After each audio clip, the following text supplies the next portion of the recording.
कहा गया है सुना गया है कोई न बोले, कहा गया है सुना गया है कोई न बोले, ज़बां दराजों को मशवरा है कोई न बोले।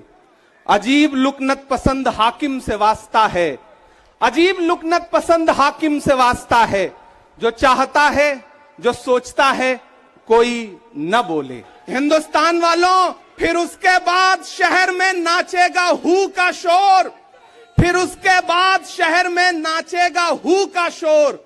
मैं आखिरी सदा हूं, मुझे मार दीजिए। नवरात्रि चल रही है, रमजान चल रहा है, मैं रोजे की हालत में हूं। आप तमाम साथी ऐसे होंगे जिन्होंने नवरात्रि के व्रत रखे होंगे, और इस पवित्र सप्ताह के बीच में हम खड़े हैं एक हाकिम की सनक के से उपजे हुए एक फैसले के खिलाफ। दोस्तों, भारत के लोकतंत्र के लिए एक मुश्किल लम्हा है ये। याद करिए, जब हाकिम की सनक की वजह से आप लाइनों में लग करके अपने पैसे बदलवाने के लिए बैंकों के साथियों से विनती कर रहे थे, चरौरी मिन्नत कर रहे थे, तब सबसे बड़ी आवाज बन के कौन बोल रहा था? राहुल गांधी। नतीजा क्या निकला? उनकी एसपीजी सुरक्षा वापस ले ली गई। याद करिए, जब गब्बर सिंह टैक्स लगा करके छोटे व्यापारियों को बर्बाद करने का सपना पाला था इस सरकार ने, तो सबसे मजबूत आवाज बन के कौन बोल रहा था? राहुल गांधी। नतीजा क्या निकला? हजारों करोड़ रुपए खर्च करके उनके पीछे ट्रोल आर्मी लगा दी गई। उनकी इमेज खराब करने के लिए जितने तरीके अपना सकती थी भारतीय जनता पार्टी, उसने अपनाया। याद करिए कि जब राफेल के मुद्दे पर, राफेल में हुई लूट के खिलाफ एक अकेला शख्स पूरे देश में खड़ा होकर के चौकीदार से पूछ रहा था कि आपकी चौकीदारी का सवाल है, बताइए सच्चाई क्या है, तब उनके पीछे 55 घंटे उन्हें ईडी के ऑफिस में बिठा करके पूछताछ की गई। मेरे भाई, उस शख्स ने क्या गुनाह किया? क्या कसूर है उनका? उनका कसूर इतना है कि जब देश में नफरतें सर चढ़ करके बोल रही थी, तो उस शख्स ने कहा कि मैं भारत जोड़ने के लिए अपने पैर के छालों की परवाह किए बगैर 4000 किलोमीटर चलूंगा। यह कसूर है राहुल गांधी का। यह कसूर है राहुल गांधी का कि वह एक शहीद पिता के बेटे हैं। यह कसूर है उनका।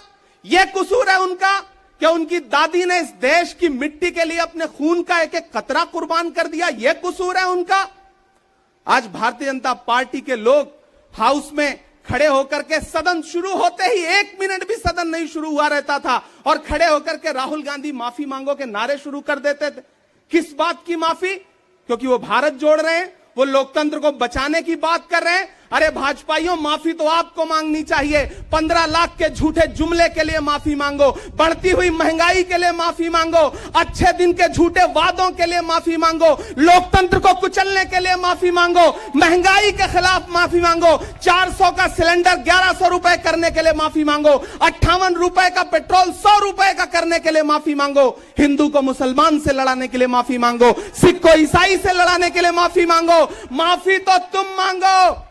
और अगर तुम ये कहते हो कि राहुल गांधी ने विदेश में जाकर के भारत का अपमान किया, तो प्रधानमंत्री जी, मैं आपसे पूछना चाहता हूं कि जब दोहा में, शंघाई में, कैलिफोर्निया में, अमेरिका में खड़े होकर के आप कह रहे थे कि भारत तो सपेरों का देश है, भारत में पैदा होना तो पाप है, प्रधानमंत्री जी, माफी तो आपको मांगनी चाहिए। मैं आज प्रियंका दीदी को सुन रहा था, मेरी आंखों में आंसू थे उनका भाषण सुन करके।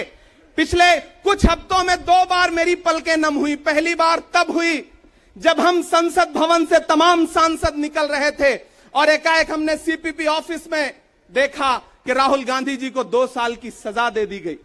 उन लम्हों में मेरी आंख में आंसू थे। मैं शायर हूं तो मैं भावुक हूं, शायद इसलिए मेरी आंखें नम हो जाती हैं ऐसे लम्हों में। आज जब प्रियंका जी बोल रही थी तो मैं उन्हें सुनकर के भी मैं नम हो गया। यह जुल्म है कि जुल्म को कहता हूं साफ जुल्म। यह जुल्म है कि जुल्म को कहता हूं साफ जुल्म। क्या जुल्म कर रहा हूं? मुझे मार दीजिए। जो जख्म बांटते हैं उन्हें जीस्त पे है हक। मैं फूल बांटता हूं, मुझे मार दीजिए।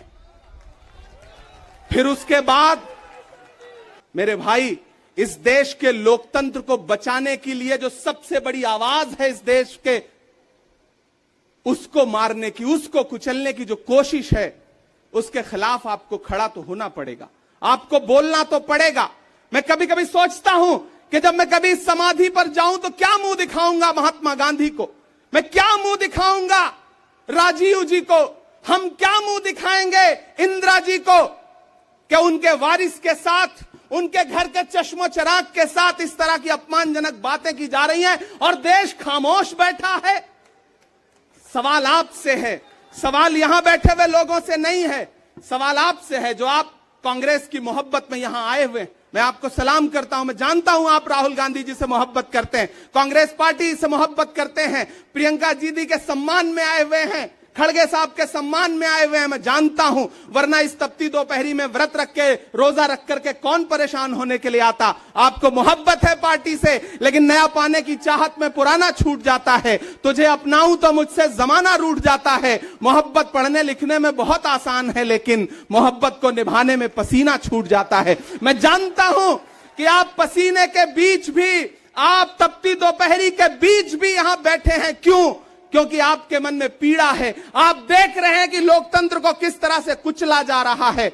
मेरे भाई, ये एक मुश्किल वक्त है। मैं इस मंच पर खड़ा होकर के, गांधी समाधि के इस मंच पर खड़ा होकर के पूरे देश का आह्वान करता हूं कि अब समय राहुल गांधी के सत्याग्रह का नहीं है। अब राहुल गांधी जी से आगे बढ़ करके देश के एक एक व्यक्ति के ऊपर बात आ गई है। एक ऐसी आवाज जो आपके लिए संसद में बोल रही थी, कसूर क्या था? उन्होंने प्रधानमंत्री जी के भ्रष्टाचारी मित्रों के खिलाफ आवाज उठाई। उन्होंने पूछा कि 20,000 करोड़ रुपया कहां से आया अडानी की कंपनियों में। उन्होंने पूछा कि नीरव मोदी ने, ललित मोदी ने, मेहुल चौकसी ने जो इस देश को लूटा है, उसका जवाब प्रधानमंत्री जी को देना पड़ेगा। अगर प्रधानमंत्री जी इतना कहने से आप राहुल गांधी जी की सदस्यता ले लेंगे तो हम तमाम सांसद तैयार हैं, ले लीजिए हमारी सदस्यता, लेकिन हम रुकने वाले नहीं हैं, हम झुकने वाले नहीं हैं, हम मुसलसल बोलते रहेंगे। मैं हिंदुस्तान के लोगों से कहना चाहता हूं कि हमने सहराओं में हासिल किया आसानी से, तुम समंदर में भी रहकर न मिले पानी से। ये सियासत के दिए सबके हवाले न करो, मुल्क बिक जाता है एक शख्स की नादानी से। इस शख्स की नादानी से देश बिक रहा है, लोकतंत्र मटिया मेट हो रहा है, संविधान को कुचला जा रहा है।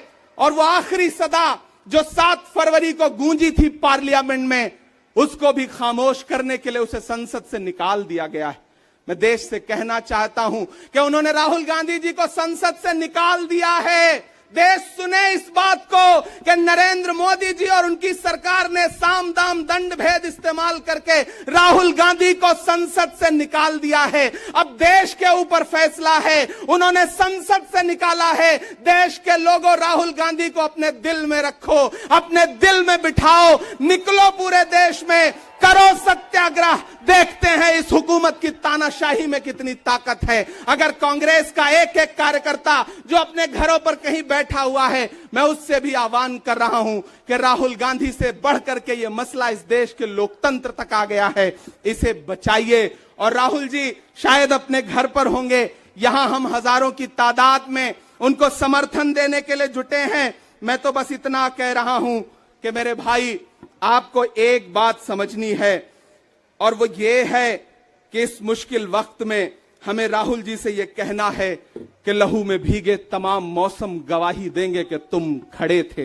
एक आखिरी नज्म सुना करके मैं आपसे विदा लूंगा कि लहू में भीगे तमाम मौसम गवाही देंगे कि तुम खड़े थे।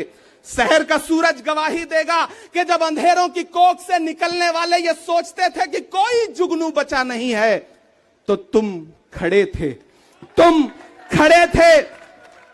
तुम्हारी आंखों के ताकचों में जलती मशालों ने नई मनाजिल हमें दिखाई।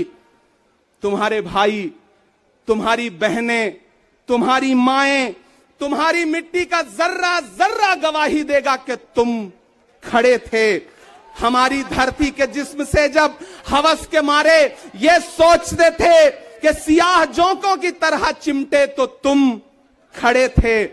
तुम्हारी हिम्मत, तुम्हारी अजमत और इस्तकामत तो वो हिमालय है कि जिसकी चोटी तलक पहुंचना न पहले बस में रहा किसी के, न आने वाले दिनों में होगा। सो आने वाली तमाम नस्लें गवाही देंगी कि तुम खड़े थे